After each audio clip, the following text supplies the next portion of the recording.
Price to the lord. ఈరోజు దేవుడు మనకి ఇచ్చినటువంటి వాగ్దానం ఏంటంటే ప్రకటన గ్రంథము 3వ అధ్యాయము 15వ వచనం. నీవు చల్లగానైనను వెచ్చగానైనను లేవు, నీవు చల్లగానైనను వెచ్చగానైనను ఉండిన మేలు. ఆమేన్. ప్రార్థన చేస్తూ ఉంటాం, కానీ జరుగుతుందో లేదో అని సందేహంగానూ ఉంటాం.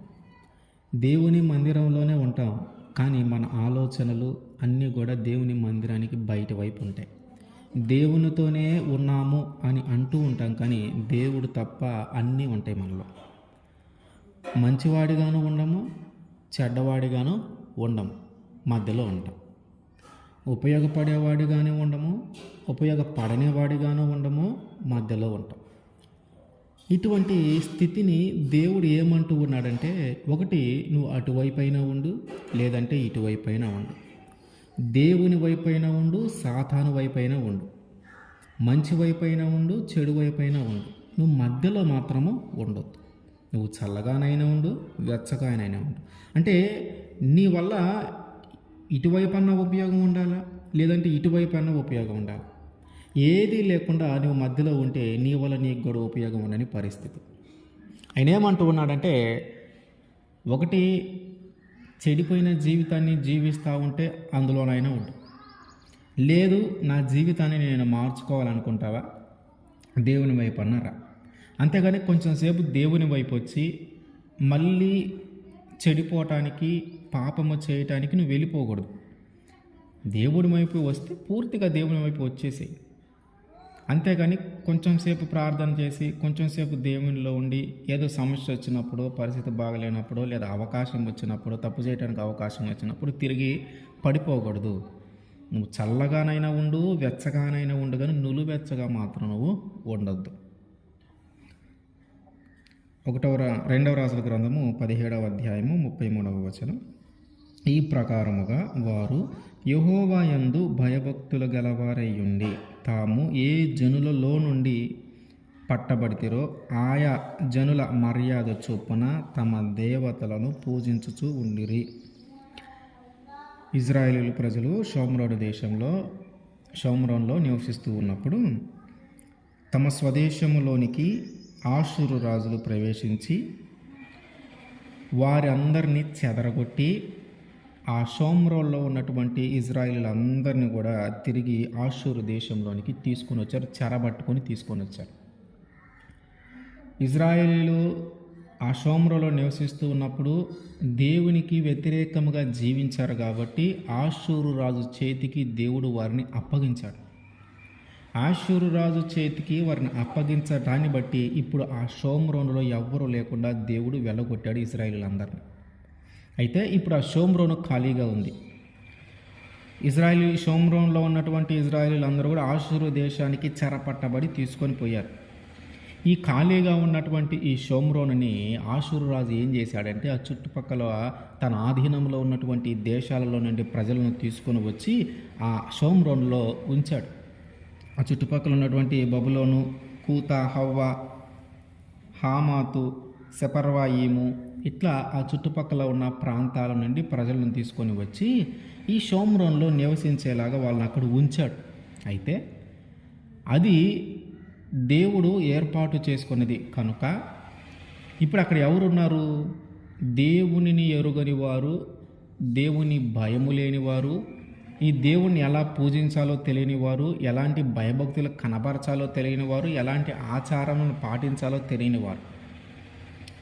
వీరు ఏం చేస్తూ ఉన్నారంటే, వారు ఏ దేశం నుంచి వచ్చారో, ఏ దేశం నుంచి వారిని ఇక్కడికి తీసుకొని ఇక్కడ పెట్టారో ఆ దేశము తాలూకు దేవతలు, దేవుళ్ళు ఎవరైతే ఉన్నారో వాళ్ళని షోమ్రోన్లో పూజిస్తూ ఉన్నారు.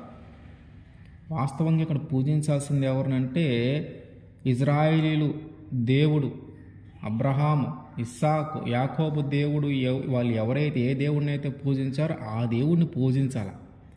కానీ ఆ దేవుడు ఏర్పాటు చేసినటువంటి ఆ దేశంలో, ఇజ్రాయేల్ ప్రజల కోసం ఏర్పాటు చేసినటువంటి ఆ ప్రదేశంలో ఇప్పుడు ఇతర దేశాల నుంచి వచ్చిన వారు అక్కడికి తీసుకొని వచ్చి అక్కడ వీళ్ళు ఏం చేస్తూ ఉన్నారంటే, ఏ దేశాల నుంచి వచ్చారో ఆ దేవతలను వీళ్ళు పూజిస్తూ ఉన్నారు.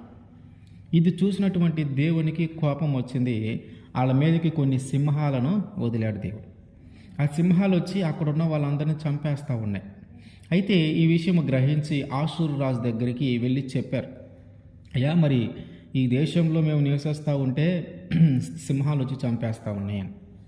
కారణం ఏంటని గ్రహిస్తే ఇది ఇక్కడ ఉన్నటువంటి ఈ దేవుణ్ణి పూజించాల్సినటువంటి విధానము వీరికి తెలియక, ఆయన్ని ఆరాధించవలసినటువంటి విధానం వీరికి తెలియక, ఆయన యందు భయభక్తులు కనబరచడం వీరికి తెలియక, వీరి సొంత దేవతలను ఆయా ప్రాంతాల నుంచి వచ్చిన ప్రజలు, ఆయా దేశాల నుంచి వచ్చిన ప్రజలు వారి దేవతలను పూజిస్తూ ఉన్నారు. అందుకనే దేవునికి కోపం వచ్చి ఇక్కడ ఉన్న వారిని చంపేస్తూ ఉన్నాడు.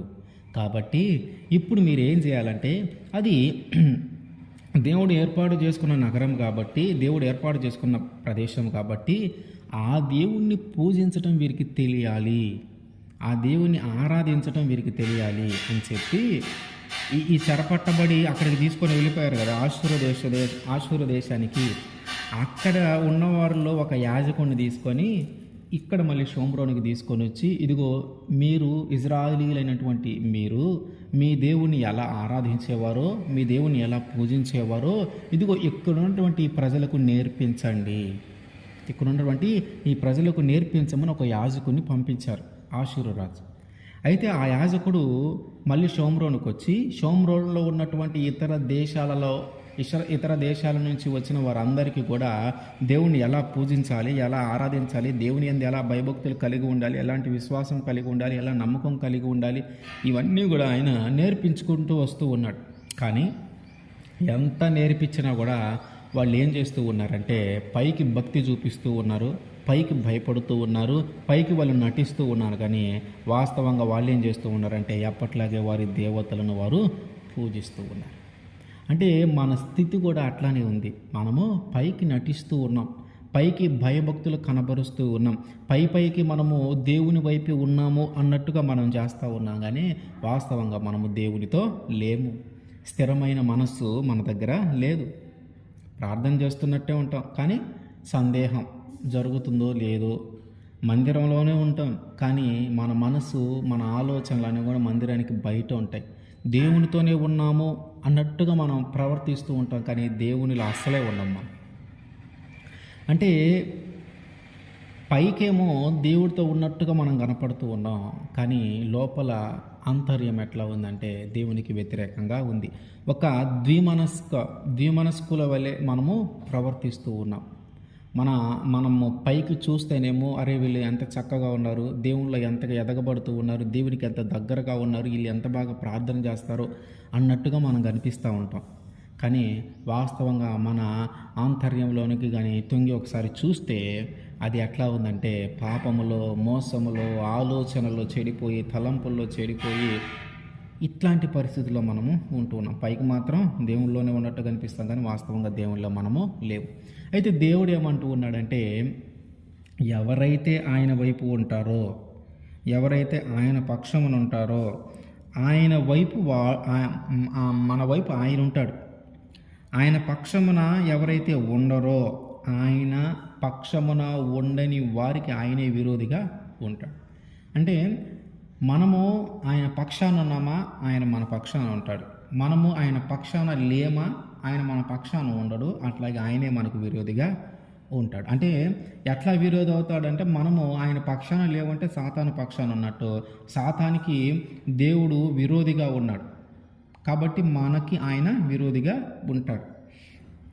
ఇప్పుడు ఈ ద్విమనస్సు అనేది మనము పోగొట్టాలి.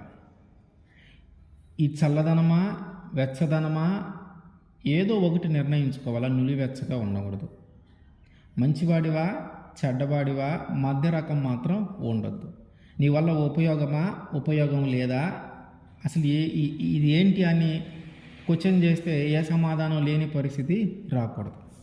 అందుకని ఆయన ఏమంటూ ఉన్నాడంటే, నువ్వు చల్లగానైనా ఉండు, వెచ్చగానైనా ఉండు, కానీ నులివెచ్చగా మాత్రం ఉండొద్దు. అంటే నువ్వు దేవుని వైపైనా ఉండు, సాతాను వైపైనా ఉండు, కానీ రెండింటి మధ్యలో నువ్వు ఉండొద్దు. ఆమేన్.